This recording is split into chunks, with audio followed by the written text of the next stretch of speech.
यस्य नासीति स्वयं प्राज्ञा शास्त्र तस्य करोति कि लोचनाभ्यां विहीनस्य दर्पण की किरीशयति। जिस व्यक्ति के पास स्वयं का विवेक नहीं है, शास्त्र उसका क्या करेंगे। जैसे नेत्रहीन व्यक्ति के लिए दर्पण व्यर्थ है।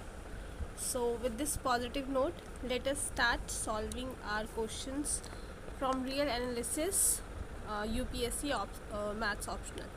So first question we have to prove this thing. 0 to infinity integration dx upon x square plus a square का whole square equals to pi upon 4a cube. So what we will do here, हम यहाँ पे करते हैं put x equals to a tan theta. Okay, then our dx will be a secant square theta d theta. ठीक है, our limit is when 0, ठीक है, तो theta will be our 0. when this is infinity then theta is pi by 2. सही है, पाई by 2 हो जाएगा। Now अब हम करते हैं इसको 0 से लेके पाई बाय 2 पे। तो this will be secant square theta a d theta upon a cube 10 cube में square plus a square square. ठीक है, यहाँ पे मैंने ये पुट कर दी values. Now this will be 0 to pi by 2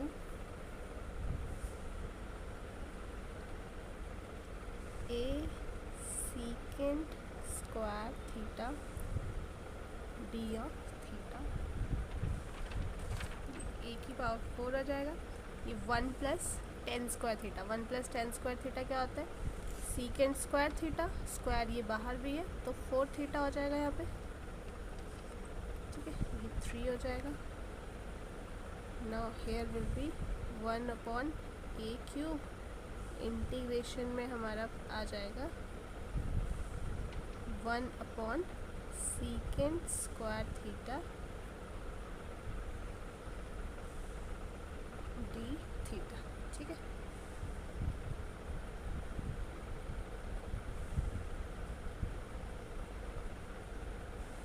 now यहाँ के बाद हमारा हो जाएगा 1 upon a cube 0 to pi by 2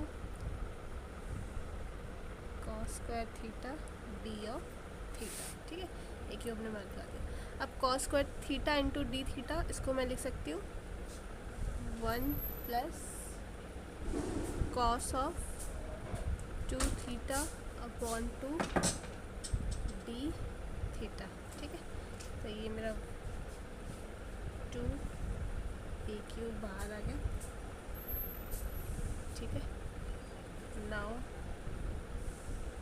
मेरा 1/2 प्लस कॉस 2 थीटा 2 तो बाहर आ गया था। ठीक है, ये आ जाएगा डी थीटा। तो ये जब मैं इसके इंटीग्रेशन करूँगी this will B 1 upon 2 A cube pi by 2 हो जाएगा। इसकी इंटीग्रेशन करूँगी तो ये साइन 2 थीटा हो जाएगा ना, तो ये प्लस साइन 2 थीटा 0 से पाई बाय 2। ठीक है, तो ये 4 ए क्यूब आ जाएगा और यहाँ पे आप कोई भी वैल्यू करो ये 0। ठीक है, और ये पाई यहाँ पे pi, this is our right hand side. यही हमें प्रूव करना था, है ना, यही हमें प्रूव करना था। So it is hence proved. काफ़ी इजी क्वेश्चन था। चलो नेक्स्ट क्वेश्चन।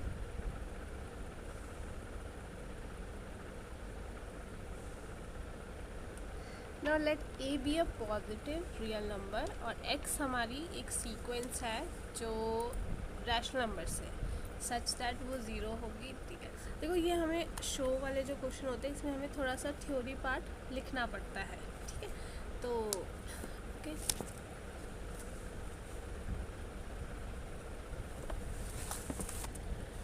तो हम इसमें लिखते हैं लेट ए को हमने ग्रेटर देन 1 ले लिया। वाई सो?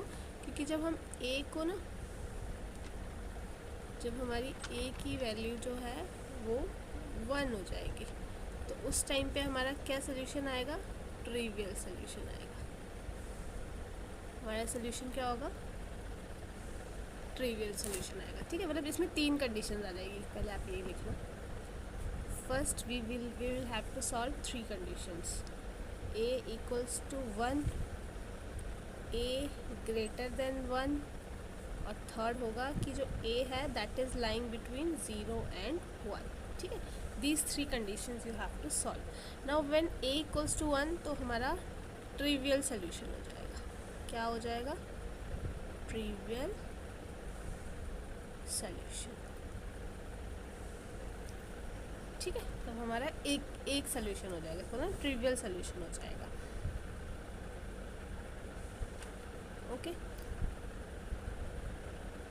चलो नाउ अब हम अब हम क्या करेंगे, जो इन दोनों का प्रूफ है ना, इसका एंड इसका proof, they are almost same. तो हम किसी एक का प्रूफ करेंगे तो वी कैन राइट सिमिलरली, ठीक है। ओके, तो हम इसमें प्रूफ करते हैं कि जब हम लेट जो हमारा a है दैट इज़ ग्रेटर देन 1, ठीक है। नाउ अब हम करते हैं लेट अस अज्यूम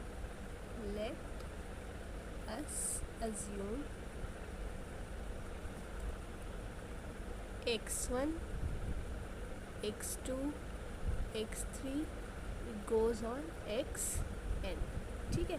ये हमारी is a rational number sequence, ठीक है। ये रैशनल नंबर हमारी सीक्वेंस है विथ लिमिट 0, ठीक है, 0 लिमिट के साथ। नाउ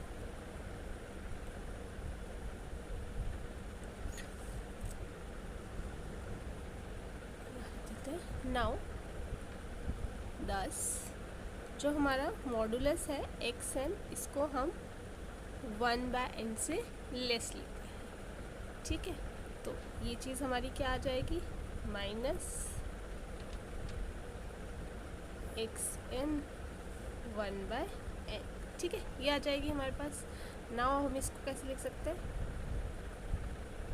ये सब चीज़ें हमें पता है, बस हमें ये एक्सप्रेसिंग इन वर्ड्स आनी चाहिए, क्योंकि जब हमें क्वेश्चंस में लिखना है तो वहाँ हमारे पास थ्योरी क्वेश्चन है, then we have to express all such things, ठीक है। तो ये हो जाएगा 1/a 1/n, ठीक है। a की पावर एक्सपोनेंशियल ले लिया एक तरह से मैंने यहाँ पे, ठीक है। तो यही आ जाएगा मेरा, यस। नाउ अब हमें ये चीज़ पता है, वी नो कि जो x है 1/n, ठीक है, ये आपकी 1 होती है जैसे ही हम limit n tends to infinity पे जाते हैं, है ना, ये हो जाएगी। देन बाय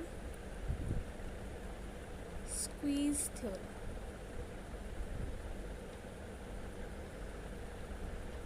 स्क्वीज थ्योरम के अकॉर्डिंग हम क्या लिख सकते हैं कि a जो है x, a की पावर xn है, वो भी 1 पे जा रही है ना। अगर आपका ये भी 1 पे जा रहा है एंड ये भी 1 पे जा रहा है, मतलब 0 और 1 के बीच में एग्जिस्ट कर रहा है, तो हम स्क्वीज थ्योरम के अकॉर्डिंग कर सकते हैं कि ये चीज़ भी हमारी 1 पे ही जाएगी। हाँ, ये 1 पे देखो ना, 1/∞, ये तो 0 ही हो जाएगा, तो ये तो आराम से 1 पे जा रही है, ये भी 1 पे जा रही है, तो ये भी हमारा 1 पे चल जाएगी। Why so? Because of squeeze theorem या सैंडविच थ्योरम जिसको हम बोलते हैं, ठीक है। तो हेंस दिस सेज कि ये हमारी जो सीक्वेंस बनेगी वो 1 पे जाएगी, ठीक है। एक इसमें एग्जाम्पल भी आप ले सकते हो, कोट कर सकते हो। 10 मार्क्स का क्वेश्चन था ये, वहाँ पे आपने ये सब चीज़ें लिखनी है, ठीक है। क्योंकि आप जितना एक्सप्रेस करोगे उतना ज़्यादा अच्छा होगा, क्योंकि जो भी थ्योरी पार्ट क्वेश्चन होते हैं there you have to express yourself a lot. तो अगर आप अपने एक्सन को ये सीक्वेंस लेते हो, e raise to power x ln a, ठीक है। तो ये भी एक एग्जाम्पल आप कोट कर सकते हो। बाकी मैंने पूरा थ्योरी तो बता ही दिया। Okay, now next question. So ये क्वेश्चन देख के आपको कुछ याद आ रहा है कि क्या हो सकता है हमारा? ये हमारा होता है, कौन सा फंक्शन होता है? This is our gamma function, ठीक है। तो अब अब हमें क्या बताना है कि ये इंटीग्रल कन्वर्जेंट है अगर m जो है वो ग्रेटर देन 0 होगा। तो इसको हम केसेस जो है इसके वो सारे वो करते हैं, एक्सप्लोर करते हैं इसके केसेस, ठीक है।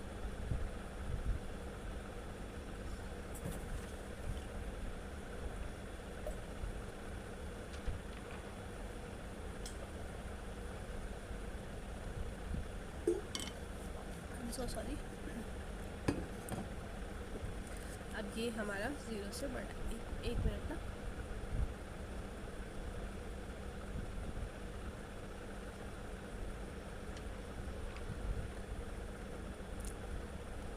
चलो नाउ अब हम क्या करते हैं, सबसे पहले डिवाइड कर देते हैं इस इंटीग्रल को, ठीक है। ये जो 0 से इन्फिनिटी था इसको हम डिवाइड कर देते हैं 0 से 1 के बीच में और 1 से लेके इन्फिनिटी तक, ठीक है। तो हमारा क्या हो जाएगा? ये हो जाएगा 0 से लेके 1 x m minus 1 e raise to power minus x d of x, ठीक है, प्लस 1 से लेके infinity x m minus 1 e raise to power minus x d of x, ठीक है। नाउ अब हमारे पास दो इंटीग्रल हो गए, एक this integral and second is this integral, ठीक है। नाउ फर्स्ट हमारा जो इंटीग्रल है m minus 1 greater than equals to 0 है ना। अगर मैं इस इंटीग्रल को, तो ये मेरा प्रॉपर इंटीग्रल हो जाएगा, है ना।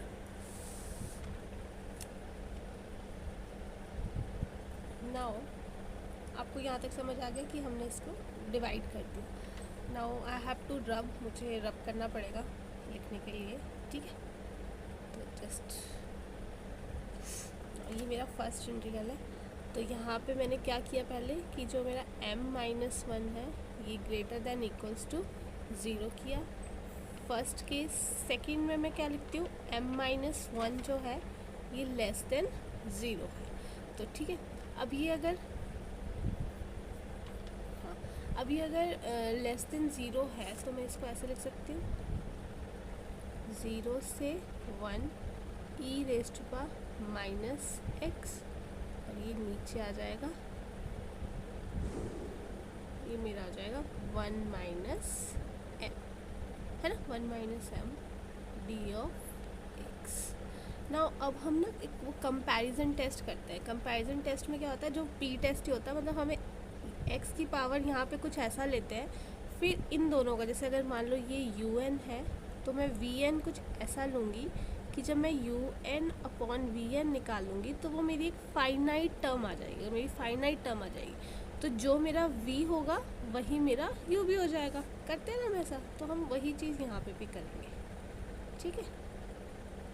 तो अगर ये मेरा u है तो मैं एक v क्या ले लेती हूँ, एक vn क्या ले लेती हूँ, यहाँ पे x m ले लेती हूँ। ये यहाँ पे 1 माइनस एक्स था ना, मैंने इसको x raise to power m ले लिया, ठीक है। अब मुझे वही करना है, un अपॉन vn करना है। तो जब मैंने un अपॉन vm किया तो उस केस में मेरी फाइनाइट वैल्यू 1, कब आएगी?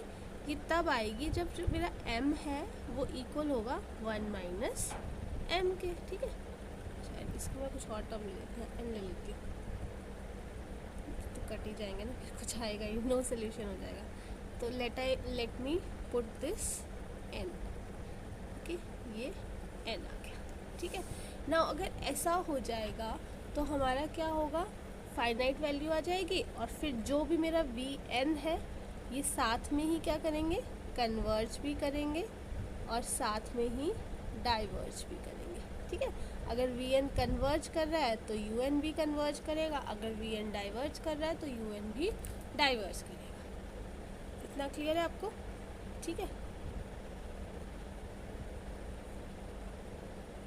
नाउ अगर मैं यहाँ पे इस Vn के लिए कन्वर्ज करने के लिए, अगर ये मेरा m है ये लेस देन वो छोटा हुआ इसके, ठीक है, तो मेरा 0 to 1 x की पावर n ये कन्वर्जेंट हो जाएगा, है ना। अगर ये 1 से छोटा हुआ तो ये जो मेरी वैल्यू है ये कन्वर्जेंट हो जाएगी। ठीक है, तो इसका मतलब है कि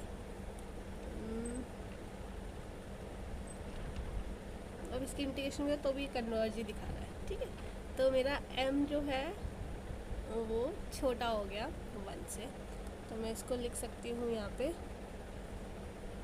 कि मेरा fx जो है वो कन्वर्ज करेगा, fx कन्वर्ज करेगा जब 1 माइनस m जो है वो लेस देन दिस हो जाएगा। इसका मतलब कि m जो है वो ग्रेटर देन 0 होगा, तो उस टाइम पे क्या होगा, माई fx विल कन्वर्ज।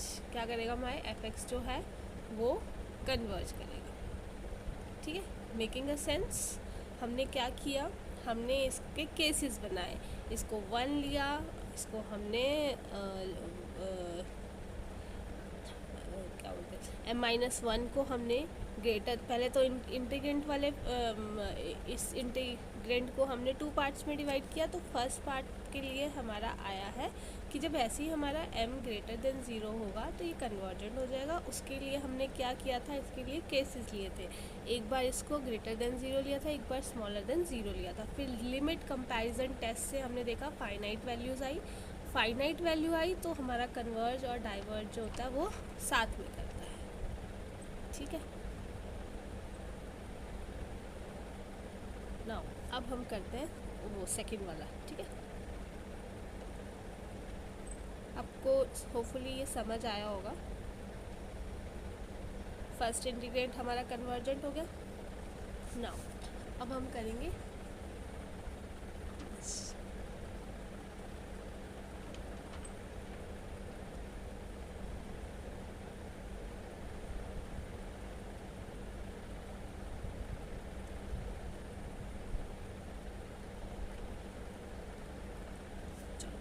अब सेकंड पार्ट जो है हमारा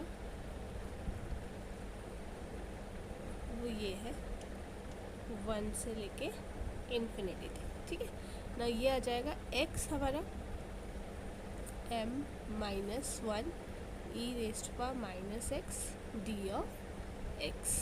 ठीक है, नाउ अगेन हमें यहाँ पे अब देखो इसको ना हमें एक थ्योरम मतलब उसमें भी पढ़ते हैं कि a से लेके इन्फिनिटी dx अपॉन x की पावर n। तो अगर ये n जो है हमारा ग्रेटर देन 0 होता 1 होता है तो ये हमारा कन्वर्जेंट करता है।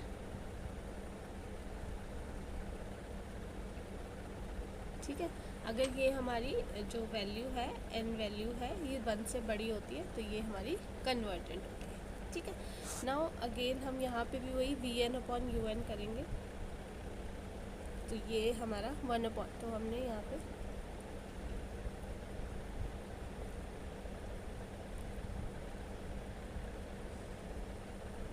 x की पावर 1 माइनस n, ठीक है, और यहाँ पे आ जाएगा 1 अपॉन x की पावर n, ये m है ना,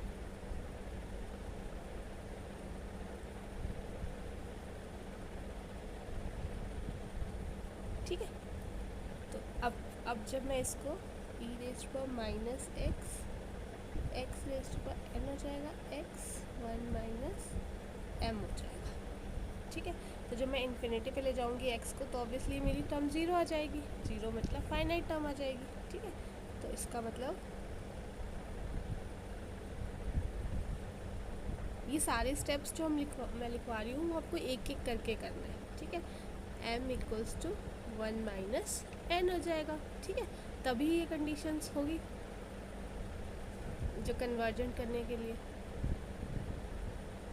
फॉर कन्वर्जेंट, ठीक है। नाउ अब हमारा आ जाएगा कि जो 1 माइनस m माइनस 1 है ना, सॉरी, अच्छा ये मैंने ठीक है नीचे ले लिया था ना, तो यहाँ पे आ जाएगा 1 माइनस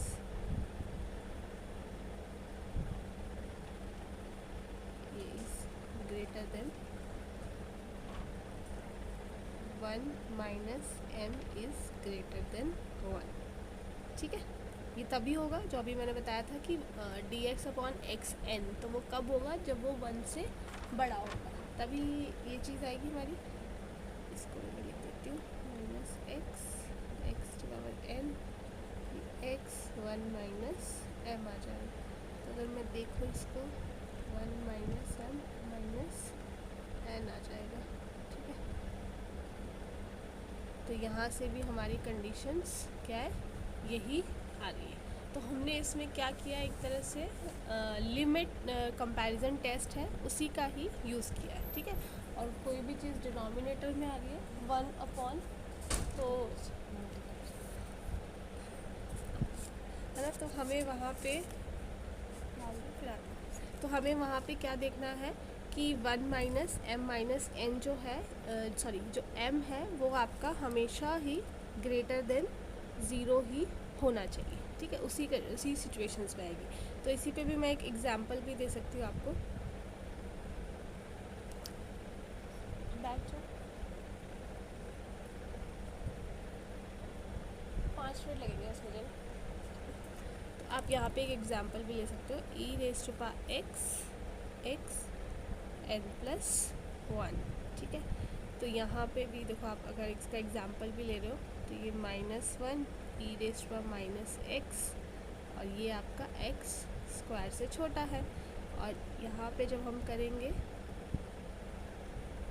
1 से लेके इन्फिनिटी तक 1 अपॉन एक्स स्क्वायर, तो ये भी क्या करेगी, आपकी कन्वर्ज करेगी बाय कंपैरिजन टेस्ट। और आपको पता है यहाँ पे x की पावर जो m है दैट इज़ ग्रेटर देन 0, तो यही हमें यहाँ पे प्रूव करना था। हमने प्रूफ भी दिखा दिया और ये भी सर्टिफाई कर दिया कि एग्जाम्पल के थ्रू कि यस लिमिट कंपैरिजन टेस्ट से ये चीज़ पॉसिबल है, ठीक है। Okay, this question is quite lengthier one. इसमें हमारी बहुत ज़्यादा वाली कैलकुलेशंस लग रही है, तो माय ओपिनियन इज़ ऑलवेज कि if you have options so you can do by options, else if you don't have any options then you have to solve this question, so try to do as much as you can, जहाँ तक हो पाएगा that portion we should cover, वहाँ तक हमें करने का। तो ये हमें सिंपल सी बात है कि अगर हमें यहाँ पे मैक्सिमम मिनिमम दिया है तो हमें ये करना तो सॉल्व करना पड़ेगा लैग्रेंजेस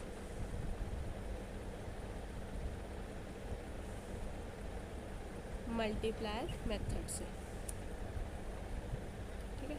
इसमें हम क्या लिखेंगे, I will be giving you hint, बाकी क्वेश्चन इज़ वेरी इजी। इसमें सिर्फ और सिर्फ हमारा कैलकुलेशंस बहुत ज़्यादा है, उस पर हमें बहुत ज़्यादा काम करना पड़ेगा। So here calculation part, sorry मैं इतना कैलकुलेशंस पार्ट नहीं बता पाऊँगी, but yes calculation is for you. और अगेन आई एम सेइंग कि if it is a theoretical question try to do up to the last one where you can end it, ठीक है। I have also tried to solve by different methods, then only I came to the conclusions, ठीक है। तो ये देखो, ये आपका Lagrange आ गया। अब क्या करना है आपको, इस चीज़ को पहले x के अकॉर्डिंग डिफ्रेंशिएट करना है, फिर y के अकॉर्डिंग करना है, z के अकॉर्डिंग करना है। तो आपके पास क्या क्या इक्वेशन आ जाएगी, इक्वेशन आपके पास ये आ जाएगी,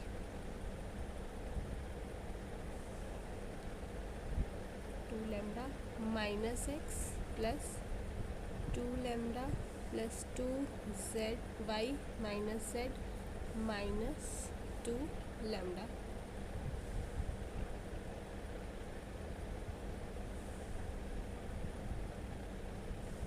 minus x minus y plus 2 lambda plus 2 this minus 6 of lambda।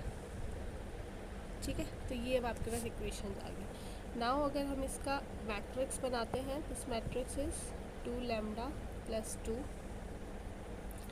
then is minus 1 minus 1 then is minus 1 2 lambda plus lambda minus 1 minus 1 minus 1 2 lambda plus 2।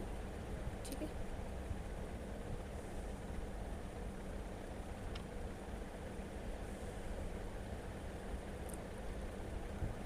यहाँ पे x y and z equals to lambda 2 minus lambda and minus 6।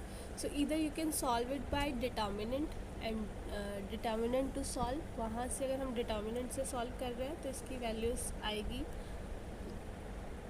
Lambda जो है वो zero आ रहा है। आपको determinant equals to zero लेना है, क्योंकि अगर डिटर्मिनेंट इनवर्टिबल होगा, नॉन सिंगुलर होगा, तब तो एक ही सोल्यूशन बनेगा ना हमारा एक्स वाई जेड का। ठीक है, तो इसलिए हमें डिटर्मिनेंट को ज़ीरो लेना है। तो वहाँ हमारा एक लैम्डा ज़ीरो आ जाएगा और एक लैम्डा की वैल्यू आ जाएगी 3/2। ठीक है, और अगर आप इसको क्रॉस मल्टीप्लाई मेथड से कर रहे हो तो वहाँ वो थोड़ा सा लेंदी हो जाएगा। वहाँ से आपकी x की जो वैल्यूज़ है, आई एम अगेन सेइंग कि मैंने भी इसमें काफ़ी सारी कैलकुलेशंस की, then I come to know this thing. ठीक है, तो ये आपका y -1 आ रहा है एंड z आ रहा है -3 2 लैम्डा प्लस 1 2 लैम्डा प्लस 3। अब आप जब इसमें वैल्यूज़ डालोगे लैम्डा एंड ऑल, तो x की वैल्यू आ जाएगी 2 एक्स वाई जेड की वैल्यू आ जाएगी 2 -1 -4, जहाँ से हमारी मैक्सिमम वैल्यू आएगी 27 एंड x की वैल्यू 0 आएगी, y की वैल्यू -1 आएगी, z की वैल्यू -2, जहाँ से हमारी मिनिमम वैल्यू आएगी 3। क्वेश्चन देखने में बहुत इजी लग रहा है, but it requires lots of calculation, so you need to be very strong while your calculation. So I hope you will do this parts calculations. Any issues, kindly comment. Thank you so much.